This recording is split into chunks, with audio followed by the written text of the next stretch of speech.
जय हिंद। आप सभी का स्वागत है हमारे YouTube चैनल पे लाइट गुरुकुल। मैं हूं आपका मित्र Ayush and founder of light Gurukul. Reasoning आप सभी को पढ़ाने वाले हैं राजीव सर। आपको मैं उनसे इंट्रोड्यूस करवाने के लिए जा रहा हूं।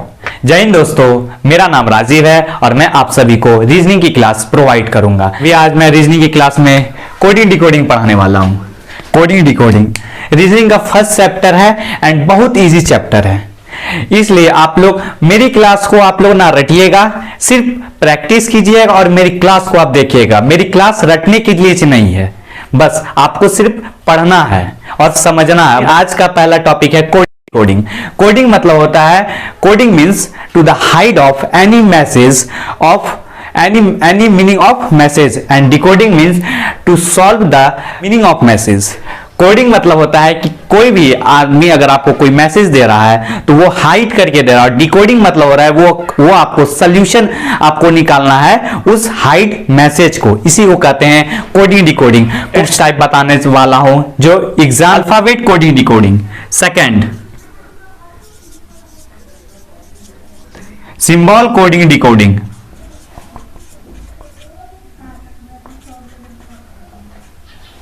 थर्ड नंबर कोडिंग डिकोडिंग,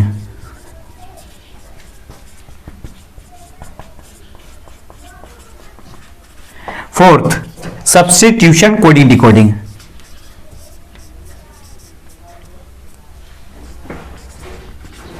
ये चार टाइप है जो आप लोगों को पढ़ना है। अब हम बात करने वाले हैं अल्फाबेट कोडिंग डिकोडिंग का और हम इसके बारे में कुछ बेसिक जो रूल है कोडिंग डिकोडिंग का वो अब हम हमारा जो अल्फाबेट होता है वो लेफ्ट टू राइट होता है। जैसे एग्जांपल हम लोग कैसे लिखते हैं अल्फाबेट को, A B C D E F G H I J K L M N O P Q R S T U V W X Y Z. ठीक है, इसको बोलते हैं right to left to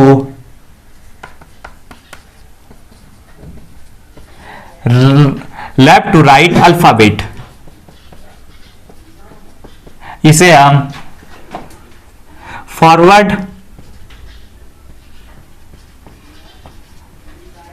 basis भी कहते हैं।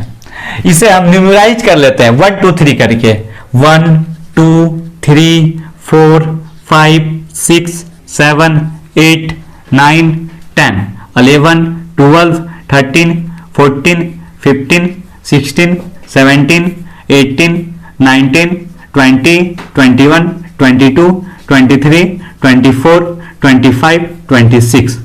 ये हमारा अल्फाबेट है जिसके नीचे हम उसका नंबर लिख दिए 1 2 3 4 5 6। और इसको आपको याद रखना है कि अगर हम कभी आपसे पूछिएगा, हम आपसे कभी पूछेंगे कि आई किस नंबर पे, 9th पोजीशन पे, पी किस पोजीशन पे, 16 पोजीशन पे, 20 पोजीशन पे क्या है, टी है, एफ किस पोजीशन पे, 6 पोजीशन पे। ये इसका एबीसीडी का पोजीशन है 1 2 3 4। इसे कहते हैं फॉरवर्ड, इसे कहते हैं फॉरवर्ड बेसिस अल्फाबेट्स। एंड और इसका हम कुछ ट्रिक बता देते हैं जो आपको याद आएगा। फर्स्ट है ई ज्योति। ई ज्योति, ई का वैल्यू क्या है 5, जे का वैल्यू क्या है 10, ओ का वैल्यू क्या है 15, टी का क्या है 20 और वाई का वैल्यू क्या है 25। ये हो गया। ये ई ज्योति क्या हुआ, आपको एक मिल जाएगा, आपको एक क्लू मिल जाएगा कि ई ज्योति E5 पे, J10 पे, O15 पे और T20 पे, Y25 पे। इससे आपको बहुत आसानी होगा याद करने में। ओके,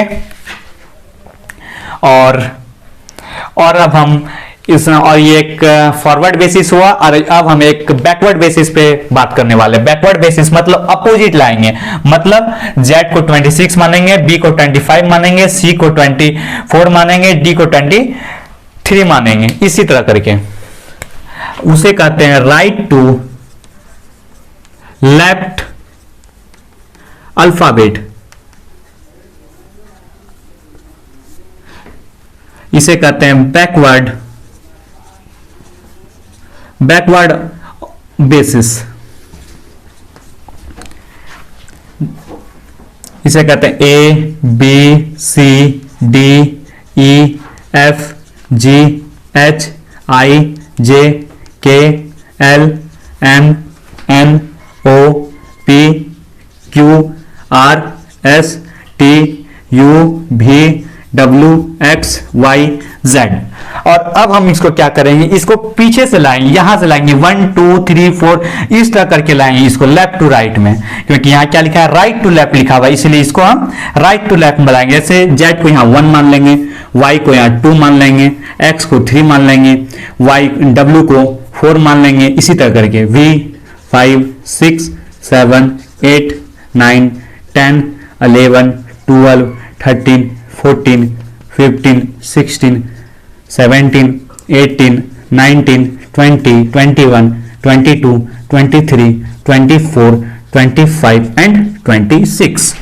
ये जो है कभी कभी क्वेश्चन फॉरवर्ड बेसिस में पूछा जाता है एंड कभी कभी बैकवर्ड बेसिस में पूछा जाता है। फॉरवर्ड बेसिस बहुत ही इजी होता है, इसीलिए अब जो क्वेश्चन आता है वो बैकवर्ड बेसिस में आता है कि बच्चे को कंफ्यूजन हो जाए।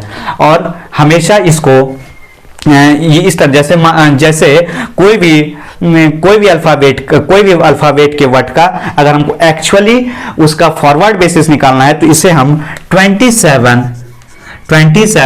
और उसका जो बैकवर्ड बेसिस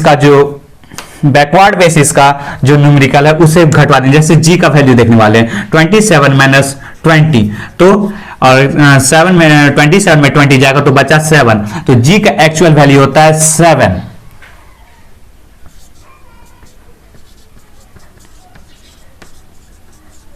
जी का एक्चुअल वैल्यू होता है 7। अब जबकि हम इस 27 हम लोग इसलिए करते हैं क्योंकि बैकवर्ड बेसिस में 27, बैकवर्ड बेसिस में हम लोग 27 रखते हैं और उसका जो वैल्यू होता है जो बैकवर्ड बेसिस का, जैसे जी का 20 था लेकिन जी का फॉरवर्ड बेसिस में जी का वैल्यू क्या है 7, तो ये हमें निकल गया कि जी का एक्चुअल वैल्यू क्या है फॉरवर्ड बेसिस में 7। ओके, अब हम इसके कुछ ट्रिक की बात कर लेते हैं कि आपको बहुत आसानी हो याद करने में बैकवर्ड राइट टू लेफ्ट में। ठीक है दोस्तों, आई होप कि आपको सारा चीज क्लियर रूप से समझ में आ रहा होगा। ठीक है, थोड़ा आप लोग कॉपरेट कीजिए, ठीक है, बेस्ट से बेस्ट हम लोग प्रोवाइड करेंगे और नोट्स के लिए टेलीग्राम ज्वाइन कर लेना, मजा आने वाला है। देखिए क्लास एक शेड्यूल के हिसाब से चलेगा, एक नियम के हिसाब से, थोड़ा आपको अनकंफर्टेबल फील हो रहा होगा, ठीक है, क्योंकि अभी न्यू टीचर्स है, ठीक है, और धीरे धीरे हमारा चैनल पूरे टीम के साथ आ रही है, एक यूनिटी के साथ आप सभी को सारा सब्जेक्ट पढ़ाने के लिए। अपोजिट ट्रिक आप लोगों को मैं आज बताने वाला हूं। Opposite trick, first A to Z, ये हमें अपोजिट याद रखना है कि A का अगर वैल्यू अगर हमें पीछे से पूछ लेता है तो A का वैल्यू क्या होगा 26 एंड Z का अगर पीछे से बता देता है पूछता है तो Z का वैल्यू क्या हो जाएगा 1। तो इसे हमें याद रखना है आज,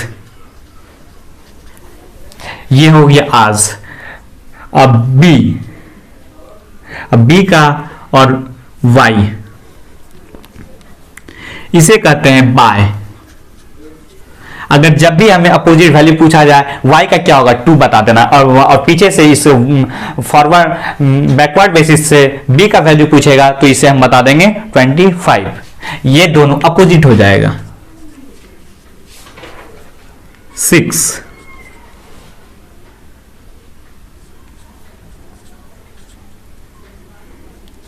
6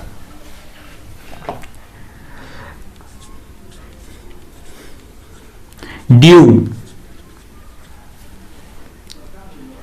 इवनिंग,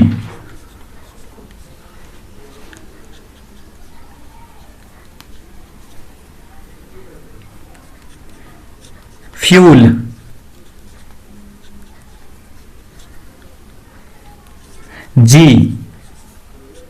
जी का जीटी रोड, एच का अपोजिट होता है एस, इसे कहते हैं हायर सेकेंडरी।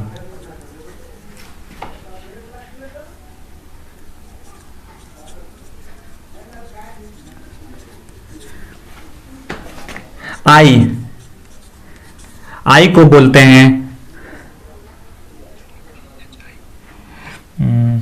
आई का अपोजिट होता है आर, इंडियन रेलवे।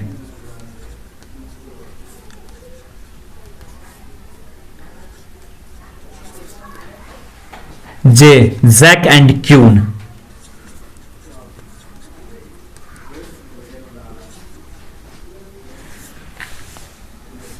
के, इसका अपोजिट होता है पी, इसे कहेंगे पी के मूवी।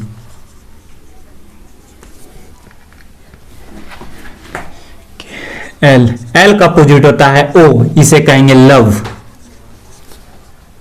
एम का अपोजिट होता है एन, इसे कहेंगे। देखिए ये एक ऐसा ट्रिक है कि आपको अपोजिट याद रखने में याद रखिएगा। जैसे ए जेड, ये अगर हम फॉरवर्ड बेसिस में बात करेंगे तो ये फर्स्ट नंबर पे है और ये 26 नंबर पे है, बट जब हम बैकवर्ड बेसिस पे बात करेंगे ये जेड फर्स्ट नंबर पे है और ये 26 नंबर पे है। तो इसलिए हमें ये एक शॉर्ट ट्रिक है जो हमें अपोजिट और forward basis and backward basis में याद रखने में आसानी होगी। जैसे ए जेड, इसे हम बना दिए आज। बी वाई, बाई को बना दिए बाय। 6, सी आई एक्स, 6, जिसे हम छक्का कहते हैं, S I x. Due, due हम लोग जो माउंटेन ड्यू पढ़ते हैं, माउंटेन ड्यू पीते हैं, उसे कहते हैं डी डब्ल्यू, अपोजिट हो जाएगा ड्यू। इवनिंग, इवनिंग का बात करेंगे शाम, ईवी। ई भी का अपोजिट है, भी एंड ई भी का अपोजिट है। फ्यूल, हम लोग अपने गाड़ी में क्या भरवाते हैं, फ्यूल भराते हैं, ईंधन भरवाते हैं। जीटी रोड, हम लोग का नेशनल हाईवे फर्स्ट क्या है, जीटी रोड, इसे जी टी का अपोजिट एंड टी जी का अपोजिट है। एच एस, 10 तक हम लोग किस क्लास में पढ़े थे, हायर स्कूल में, हायर सेकेंडरी।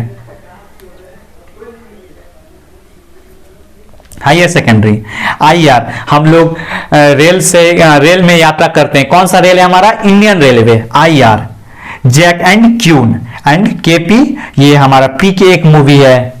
और एलओ, लव हमारा प्यार, एंड मैन मतलब आदमी, ये हमारा अपोजिट वर्ड है।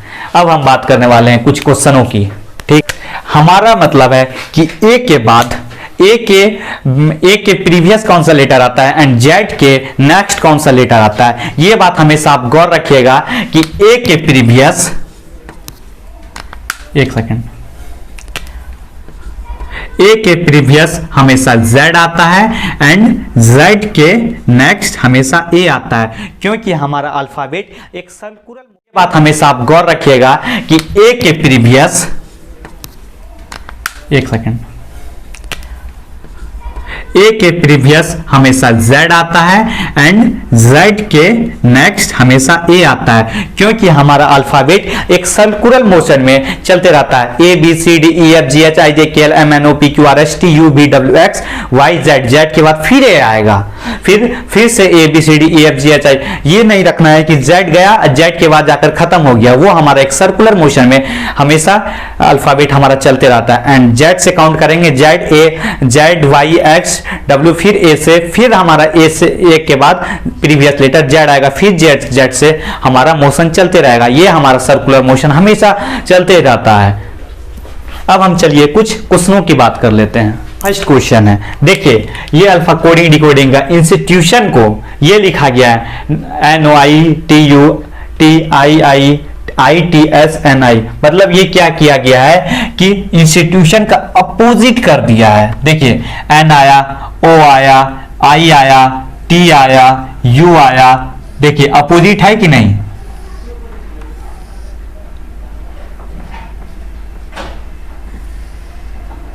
ये है, तो हमें क्या करना है, प्रीफिक्सन को अपोजिट करके लिख देना है। NOITCEFREP,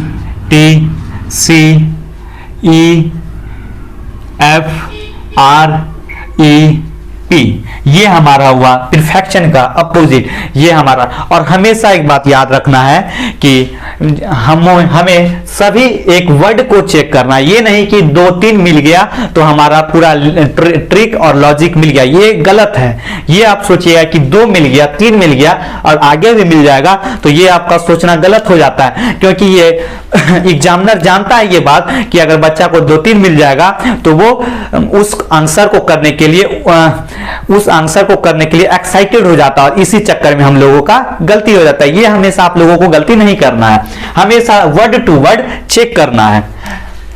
हमने इंस्टीट्यूशन का सारा वर्ड चेक कर दिया। देखिए INSTITUTION इंस्टीट्यूशन सही है, फिर इसका उल्टा कर दिए परफेक्शन बन गया PERFECTION।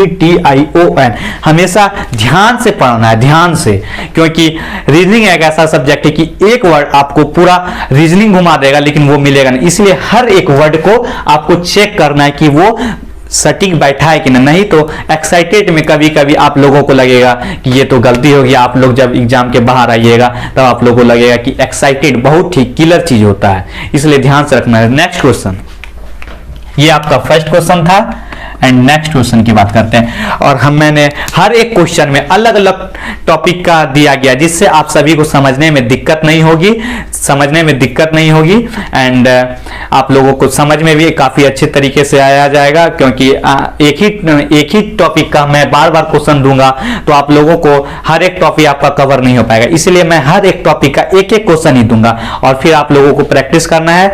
आयुष सर आप लोगों को बुकलेट प्रोवाइड करेंगे, उसके बाद आप लोगों को प्रैक्टिस करना। हाँ, जो डाउट आएगा आयुष सर को मैं बोल दूंगा अपना टेलीग्राम चैनल दे देने या वो दे देंगे, तो वो मुझे फिर अपने जो आपको प्रॉब्लम आएगा फिर मुझे आएगा, मैं आपको सॉल्व करके बता दूंगा। जब भी आपको कोई दिक्कत आए,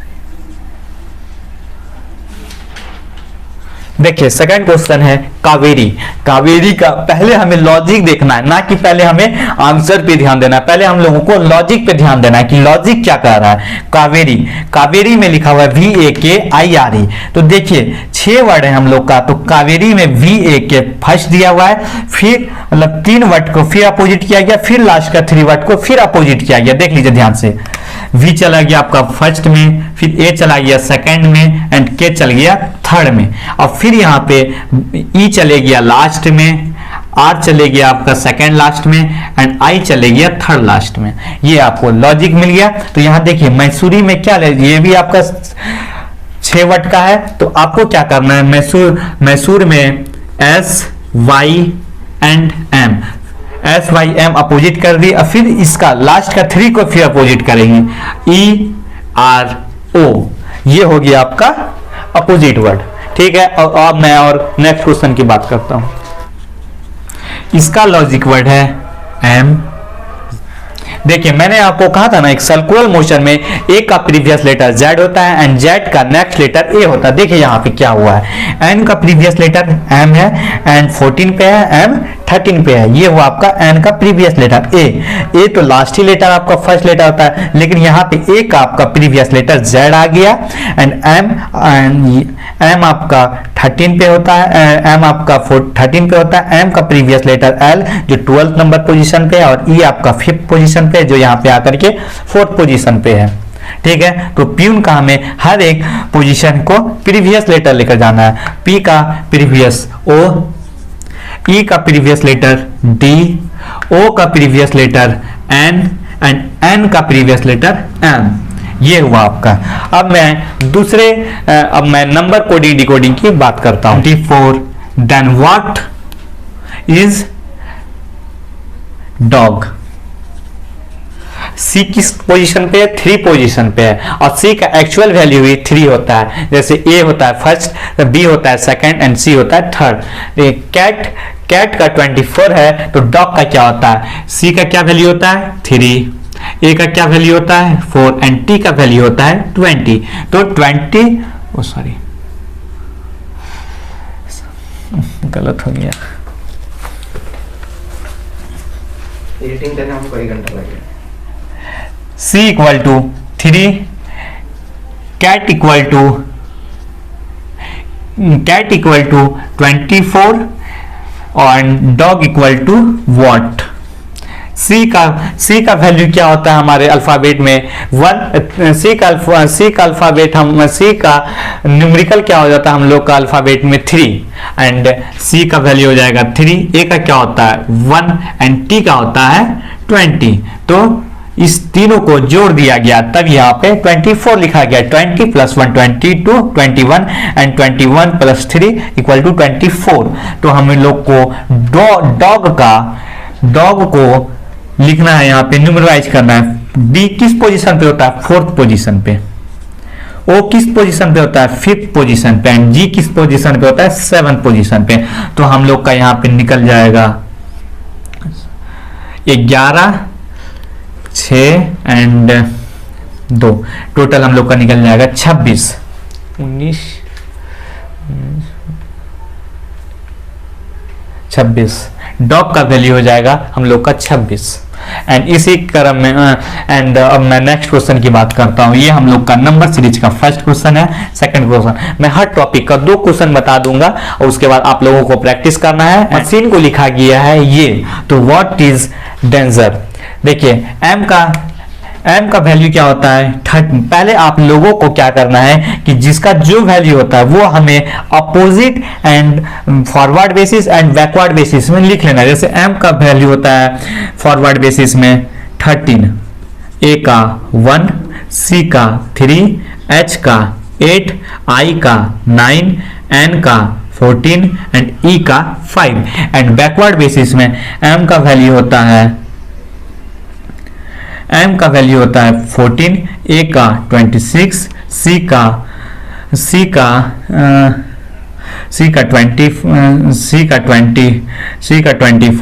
h का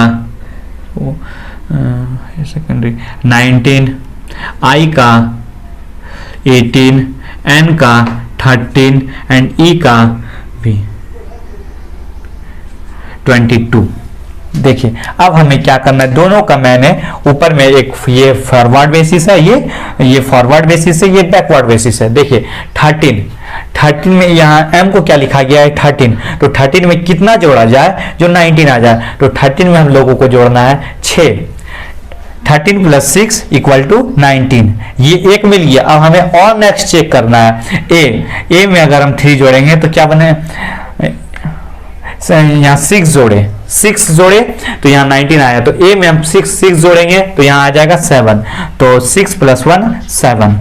3 में हम फिर हम 6 जोड़ेंगे तो 9 आ जाएगा। ठीक है, ये हमारा 9 तक सही हुआ है। फिर 8 में फिर 6 जोड़ेंगे फिर हम लोग का आएगा 14 एंड 9 में फिर हम 6 जोड़ेंगे आएगा हम लोग का 15 एंड 14 में 6 जोड़ेंगे फिर हम लोग का आएगा 20 एंड फिर 5 में 6 जोड़ेंगे हम लोगों का आएगा 18। मतलब हर एक, इसलिए मैं बैकवर्ड बेसिस को हटा देता हूं।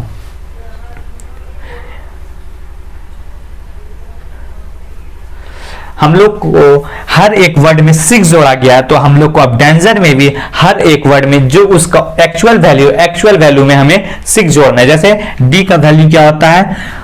फॉरवर्ड बेसिस में डी का वैल्यू होता है 4, ए का 1, एन का 14, जी का 7, ई का 5 एंड आर का 18। हमें हर में 6 जोड़ना है। 6 इसमें भी एंड इसमें भी। 4 में 6 जोड़ा 10।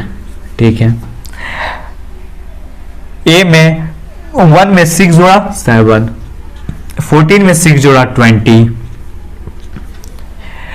7 में 6 जुटा 13, 6 में 5 जुटा 11 एंड 8 में 6 जुटा तो बन गया आपका 14। 1 2 3 4 5 6 1 2 3 4 5 6 ये हम लोग का हो गया नंबर कोडिंग डिकोडिंग। प्रॉब्लम हो वो पहले वो एकदम बढ़िया से जो मैंने आज पढ़ाया है वो आप लोगों को अच्छे से रिवीजन करना है, याद करना है। Opposite word, forward basis, backward basis and opposite letter and सभी का ट्रिक याद रख लेना है, जिससे आप लोगों को कोडिंग डिकोडिंग में कभी दिक्कत नहीं आएगी। एंड अगर दिक्कत आएगी तो मैं हूं आपके साथ और क्वेश्चनों को सॉल्व करूंगा एंड हम सभी मिलकर के कि कोई भी समस्या हो उसका हम लोग निदान करेंगे। धन्यवाद। जय हिंद, जय भारत।